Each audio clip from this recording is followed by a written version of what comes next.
Hey guys, thanks for joining me today here on the From the Farmyard podcast. Today we're going to be doing a garden tour, and this is going to be the last garden tour of the year 2023. It's been a good year. It's been a good season. It's had its ups and downs, but all in all, it's been pretty nice. A great learning experience for me. And I hope also for you that we were able to teach you and show you how to garden, and just learning from our experiences, being able to teach you in that way. But this is the last garden tour, and I'm going to show you everything that's going on in the gardens. First of all, when I get into this, I'm just letting y'all know everything is dying or is dead. So it's not going to be that much to look at, but I wanted to do one more just to show you that, this comes with gardening. It's not all green. It's also yellow and brown and gross and just not awesome. And I've got a chicken in here eating my ground cherries. That's okay. Yeah, a lot of things are dying. There's a lot of dead inside the garden right now. But it's October. I think today's October 1st. Leaves are changing. It's fall. It's fall already. It's crazy. I feel like September just went by, blink of an eye, and now it's just gone. So, what are you doing? She's eating the ground cherries. They like them. I don't particularly care for them, so I don't mind if they eat them. But let's get into the first garden, which is the flower garden. To get into this, there's a couple things that are still flowering, like the morning glories. The blue ones specifically. The pink ones you can see, the pink ones have all died. All that's left is, well, there's a couple pink ones, but not many at all. Pink ones have all died back. All that's left are these seed pods, which I'll have to do a video on how to save these seeds. It's pretty self-explanatory, but seed pods and just dead leaves. Same with this, still green, but it's definitely dying. So these will need pulled. Everything in here is going to get pulled after this video. So I wanted to do one more just to show you guys, what's happening and what's going on before I pull everything, which will have a garden clean out video coming soon. I have a couple zinnias, not many. I've cut the tops back on most of them. I've been saving a lot of the seeds because obviously they're beautiful flowers. They did amazing for me this year, and I want to grow them next year, grow more. But I'm not going to pull those until they're done. The dahlias, still, I think this is the last flower actually. Last flower for those. We've got seed heads, and other heads that are going to be going to seed. So these will all need harvested as well if I'm going to save the seeds on them. Oh, stink bug. Ew. Marigolds they still have flowers on them, but these produce late, but you can see the heads are also going to seed, so these will be pulled shortly as well. Make our way back here. I already have one bed completely cleared out. There were cosmos and coxcomb and peas. It was a sweet pea, but it was supposed to flower and it didn't, so it was kind of weird. So those all got pulled. These are the orange and yellow cosmos, and they're done too. You can see the heads they're going to seed as well. So I have a feeling, simply because I think these reseed on their own. Next year I'll be pulling these. There's a seed head on my arm. I have a feeling that next year I'll be pulling these like weeds. So that'll be fun, but I'm probably not going to grow these again next year, simply because I didn't care for the way they looked, and for what the purpose that I want them for, I just didn't particularly prefer them. I'm trying to figure out how to save seeds on everything, because a lot of this stuff I'd like to grow again, and not go to the store and buy seed packets. But we're going to have a video on that, seed saving. I'm going to have a podcast and a vlog. So if you guys want to see how to do that, get a more hands-on learning knowledge about how to save seeds from your garden, go check that out. We'll have that on the channel eventually. It'll be this fall, so stay tuned for that. So many pollinators still in my garden, and it's beautiful. I love it. So like, I've waited a long time to pull everything because I want to leave it for the animals, the insects that do need it. But we're getting down to the really gross brown stuff, and I know that it needs to go. So sunflowers, all the heads are dead. Everything is just dead and dry. You can see leaves are all wilted and yellow, and it all needs to go. So I'm gonna pull those eventually. I'm gonna take the seed heads off and use those. Morning glories. Also, the flowers are all done blooming. Like I said, the only ones we have left are the blue ones. So those are going. This ground cherry plants, I think there's 2 or 3 here. This ground cherry plant is going everywhere. It's taken over my garden pathway. You can see it's like creeping out. There are ground cherries all over the ground. I mean, that's why they're called ground cherries, I presume. I picked a basket full already, and it's looking like I'm gonna need to pick another one because they're just everywhere. But these still are going strong, so I'm not gonna pull these plants yet. So we'll leave those probably. Wildflower. There's still a couple flowers on there. Everything's kind of still just shriveling up and not looking as good as it did. But that's all a part of gardening, guys. It's not all gonna be beautiful. It's not all gonna be put together. It's gonna be messy, and that's just the way it is, because that's gardening. It's nature. Everything in nature works according, and it's not always perfect. But it's all how you look at it, honestly. You could have a shriveled up flower like this one and say, yeah, that's dead, that's not beautiful. But I mean, it's still, just admire the details on the petals.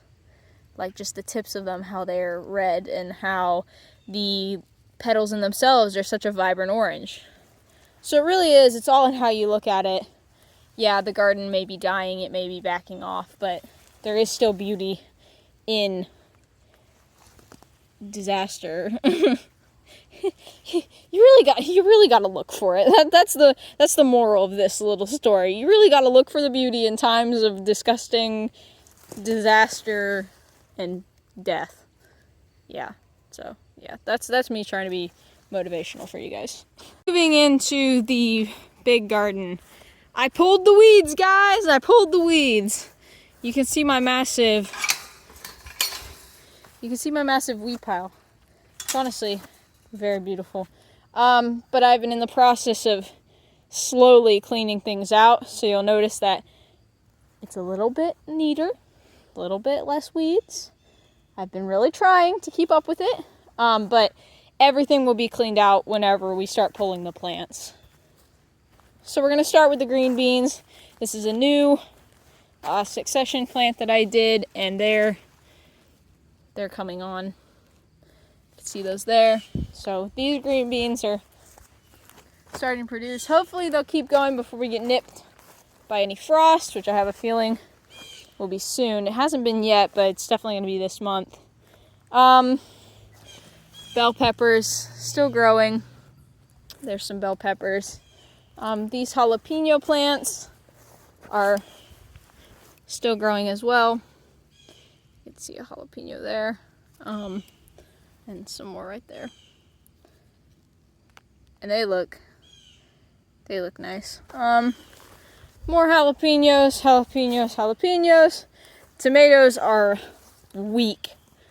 It's literally just, at this point, it's just a stick with tomatoes hanging off of it. Tomatoes got hit really, really hard this year. We had blight hit them.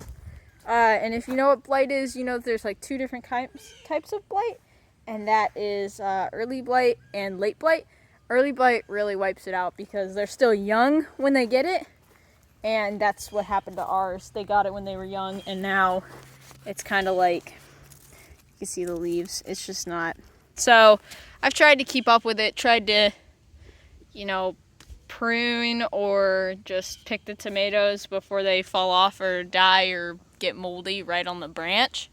But it's just been really hard to keep up with it all because we had like 50 tomato plants in here, and it all just went downhill. It was really not a good year for the tomatoes, but hopefully next year we can do better next year. Brandywines are so big. They look really good. The whole cage fell over, but that's okay as long as they're still growing. Right here's an instance of blight. It's just wilting on the plant itself, so it's not been great. Beans are gonna be pulled very, very soon. This will be what I pull next.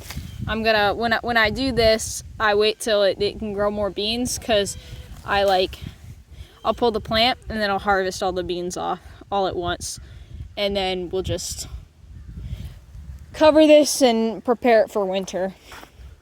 But these beans did really good this year. I'm really pleased with how they did. Provider bush beans by Burpee, really good, really prolific plants. It's a really good green bean too. They're really sweet and like crunchy, and there's just got a lot of flavor. So if you want a good green bean to grow next year, I highly recommend the Provider bush beans. Really good. Nasturtium. I love this plant. I love nasturtium. I did a video on how to save seeds on our Instagram, and I put it on YouTube as well, so if you'd like to watch that, go check it out. It's super informational, and it teaches you how to save seeds if you don't already know how to. But next year, I am going to put these somewhere else. Probably going to have a place of their own, because as you can see, they took over along with these weeds, but I can't really get into anything because I don't want to rip up the nasturtium. But like, look at this. It's beautiful. I love these. These are beautiful, but I'm definitely going to be trying to grow this somewhere else because it just got a little bit out of hand. This is a what is this? This is a zucchini plant I planted a little bit ago.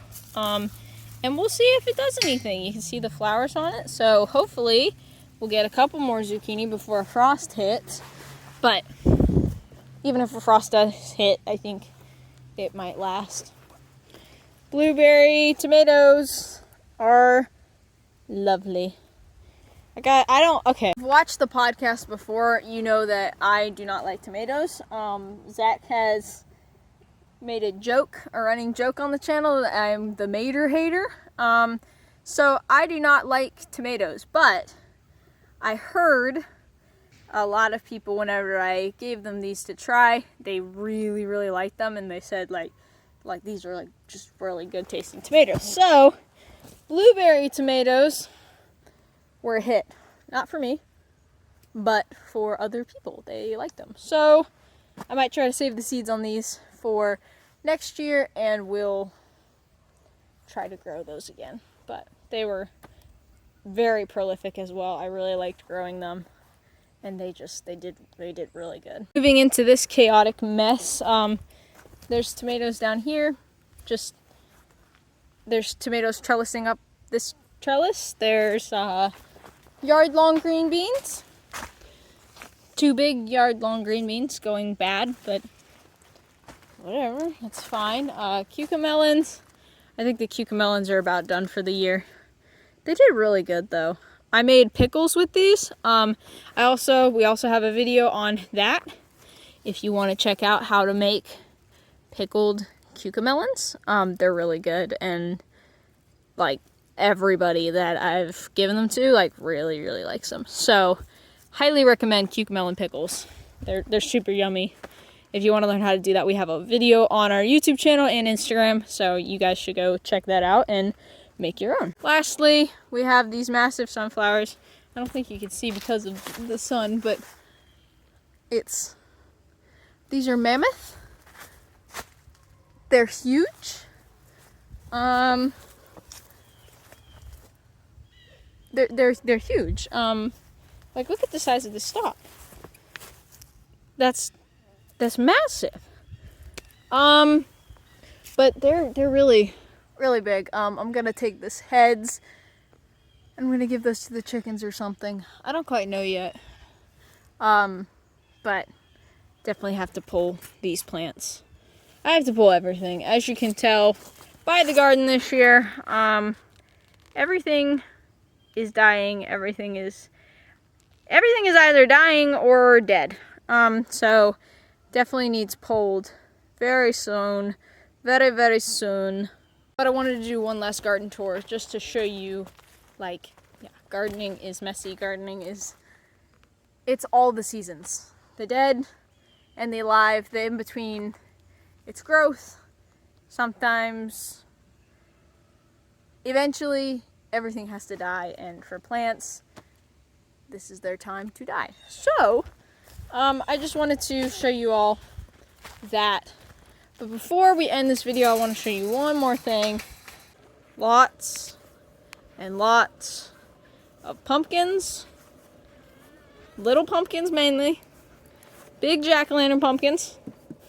I don't know what these are. If you know what these are, please let me know, because I grew a random squash plant. Didn't know what it would turn out to be. And it grew those, and I don't know what they are. I've just been giving them to the chickens. Butternut squash. Butternut squash. This is like a cross pollination of a zucchini and a pumpkin, I think. Or a spaghetti squash, I don't know. More pumpkins. Tromboncino squash. Spaghetti squash. And, yeah, just a lot of pumpkins. I'm gonna geek out for a minute because I just think this is super cool. I grew this. It's big. And I love it. It's so cool. Like, why wouldn't you love this? It's like, it just is. This is it. This is a big squash. It's great, honestly. It's great. So yeah, guys, that's everything for the 2023 garden season. It's definitely bittersweet. It's been a long year. I can't say it's been a great year. It's been decent. Lots of downs more than ups, but it's been a learning experience, and I'm grateful for the ability to be able to learn through the difficulties, the hardships that have come our way with gardening. It's just, and to be able to share it with you guys is even better, because you guys get to see that gardening, it's not perfect. Gardening is not neat and organized. It can be if you really work hard at it, but like, it's not, and it doesn't have to be. It's okay to be unorganized. It's okay to be untamed. It's okay to let the plants go wild, because that's what they were intended to do. And not saying it's not nice to have a neat and organized garden. It's great. I love to have a neat and organized garden, but sometimes you get behind, and sometimes you're not able to keep up with that, organized schedule that you did have. So it's okay to be untamed, and it's okay to let it go wild, because I think through the untamed, we truly find a different type of beauty, and that's something that really you don't want to miss out on. And that in itself is a beautiful example, a beautiful experience. And yeah, so this is the end of the 2023 garden season. We hope you guys enjoyed these garden tours, and we're grateful that you guys stuck around and joined us through all the videos, and we'll be back next year with more, and the year after that, and the year after that. Garden tours will be a thing that we do forever. So we hope you guys enjoyed this video and all the videos that have come before this. Thank you guys for watching, and I hope you stick around for many more episodes and garden tours to come in the future. We appreciate you guys, and we'll see you all in the next one. Bye, y'all.